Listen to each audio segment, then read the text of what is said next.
Hi guys, playing a audio file using memory card with any microcontroller is pretty straightforward and easy. But storing the audio file inside the microcontroller's memory isn't that straightforward and easy. But it's fun.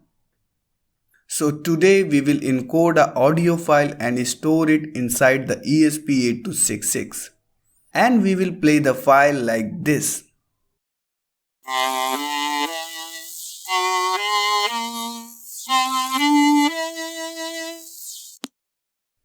So without wasting any more further time, let's do this.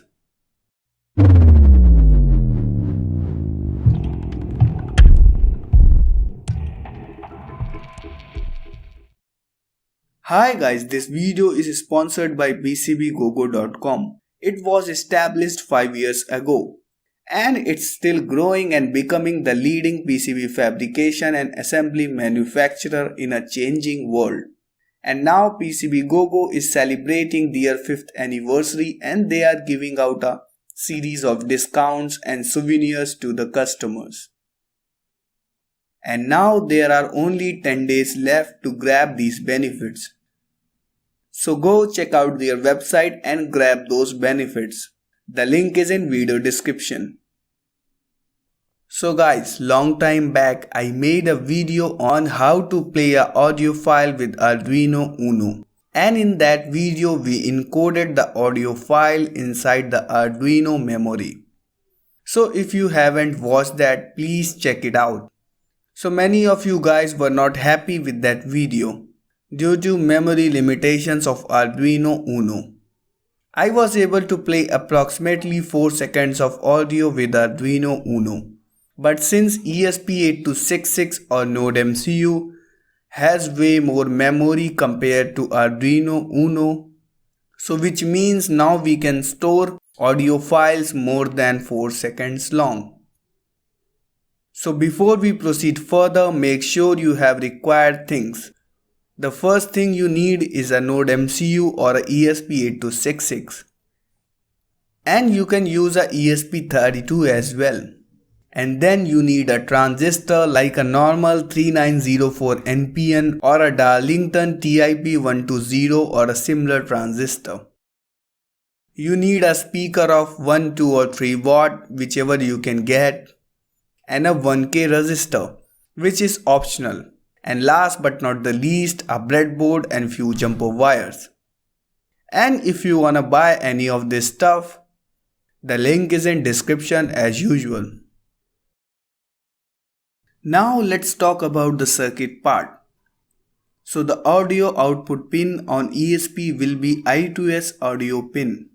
And in my case for ESP8266 or Node MCU, it is RX pin. So RX pin will provide us audio output. And to amplify the audio, we'll be using the NPN transistor as an amplifier. Now connect everything according to the shown schematics and you are good to go. Now let's go to our PC and the very first thing you need to do is to open Arduino IDE and make sure you have ESP boards installed in your Arduino IDE. And if it is not the case, please refer the video in card section and do that. Then after that, open the library manager in Arduino IDE and search ESP8266 audio library and install this library in your Arduino IDE. After installing the library, go to examples and then ESP8266 audio and open play waveform program in Sketch and just upload it to your ESP8266 and you will be able to hear this sound on the speaker.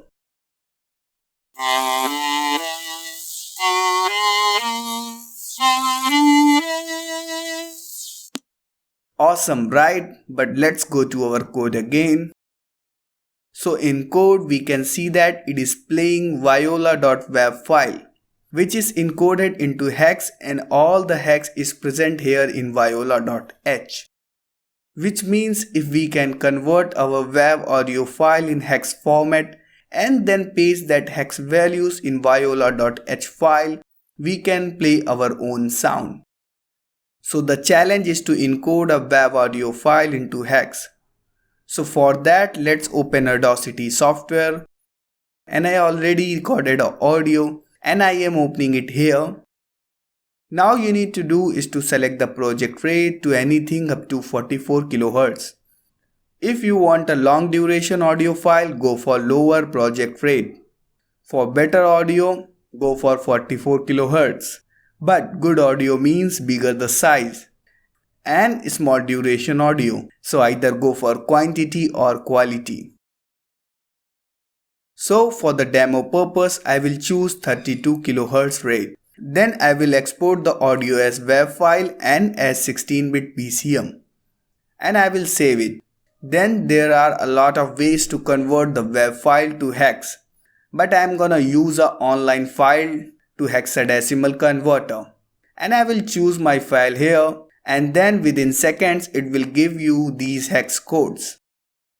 Just click on copy output to clipboard. And now let's go back to our code, and here in viola.h, let's just remove all these codes and paste ours. And then let's upload this sketch. And after uploading the sketch, now let's hear the sound.